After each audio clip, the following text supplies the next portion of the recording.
Welcome to our very first episode of Sons of Thunder Explains. Today we're going to go over basic functions of and basic operation of a sound mixing board.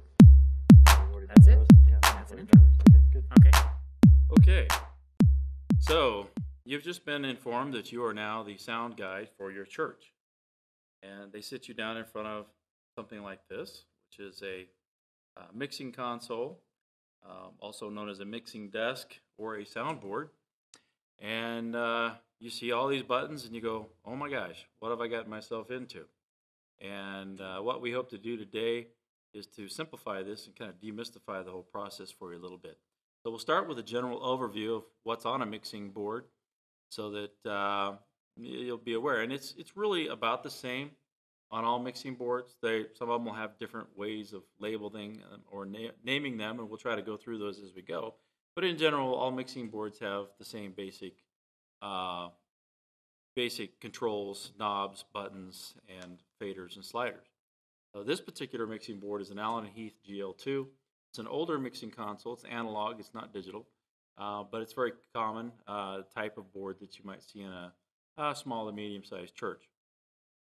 So what we have here is we have 10 input channels. Those are the ones with the white faders. These are either microphone inputs or line inputs, which would handle like a guitar or a keyboard or something like that. Then we have 2 stereo inputs on the blue faders. These particular ones would handle stereo inputs from a CD player, an MP3 player, or something of that nature. And then this particular board is called a 4 subgroup board, meaning that you can assign any one of these channels to any one of these 4 faders so that you can do a very quick and general mix using these. So an example would be to put vocals on 1, guitars on 2, keyboards on 3, and perhaps drums on 4. That way you can very easily control the relative sound levels of each of those things without having to control all the faders. And the 2 yellow ones here are your outputs, your overall level for your left and right sound output. And this is what controls your overall volume.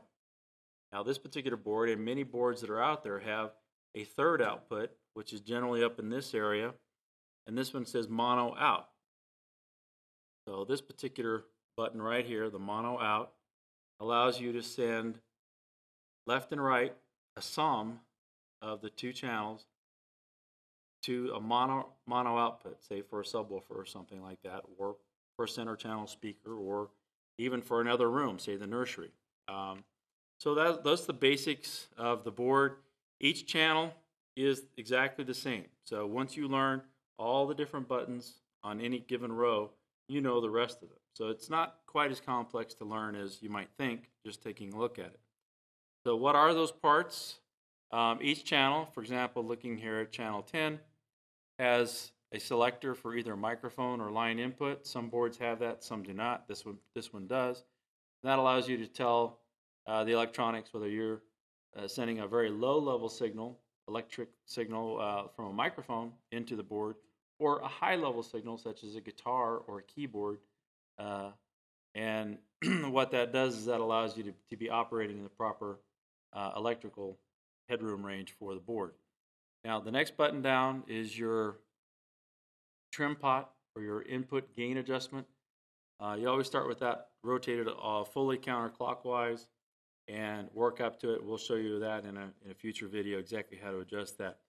Then there's your equalization. Most boards have at least 3 bands of equalization. I generally prefer and recommend that people get at least 4 bands because you do need to have control over the equalization, the frequency of each microphone and each instrument. But this particular one is it's called a quasi-parametric, in that you can select the center frequency for the 2 mid-range bands as well as the relative level of those frequency ranges. The next button right here is your EQ in or out. It allows you to compare when you have the equalizer in versus when you have it out. That way it allows you to adjust things a little bit better. The next set of knobs, there's 1, 2, 3, 4, 5, and 6. You'll see they're different color, but those are your auxiliary sends. this allows you to send the signal somewhere else. So for example, 1, 2, 3, and 4 might be monitor 1, monitor 2, monitor 3, and monitor 4. And then 5 and 6, in this particular case, would probably be effect sends for your reverb. Each one of these also has a pre-fader and post-fader. We'll go over that and specifically a little bit later. And then there's channel assignment, which allows you to assign your channel to either either the left and right, or the channel 1, 2, 3, or 4. And that's all done with these buttons and with the pan. So we'll go into the specifics of how that works a little bit later. The next button down is your pan for left or right. That pans either between the left and right output or between channels 1 and 2 or channels 3 and 4 on your subgroups. And then, of course, there's your fader, which is what you would tend to see the sound person working with and adjusting during a concert, although this is probably the least important and the least used piece of the mixing board other than for live performance. Each channel also has a mute button that allows you to mute the channel so that any noise from that channel is not being put into the signal if it's not being used or if the microphone is not being used. And there's a PFL light, which means pre-fade level. This allows you to meter or listen to, either one, the signal before it hits the fader. And again, we'll get into that a little bit later.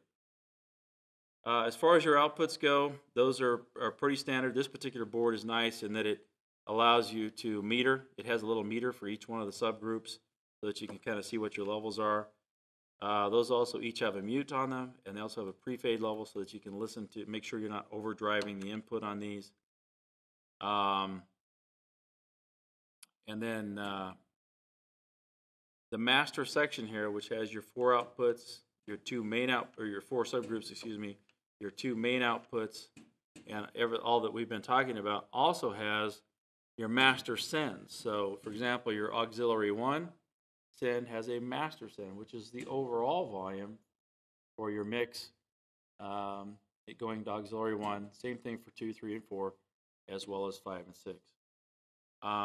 This particular board and most boards also have a return so that you can either plug in additional items such as a tape deck or MP3 player or something like that if you don't need EQ on it. Or you can bring effects back in through there, such as a reverb or a time delay or something of that nature.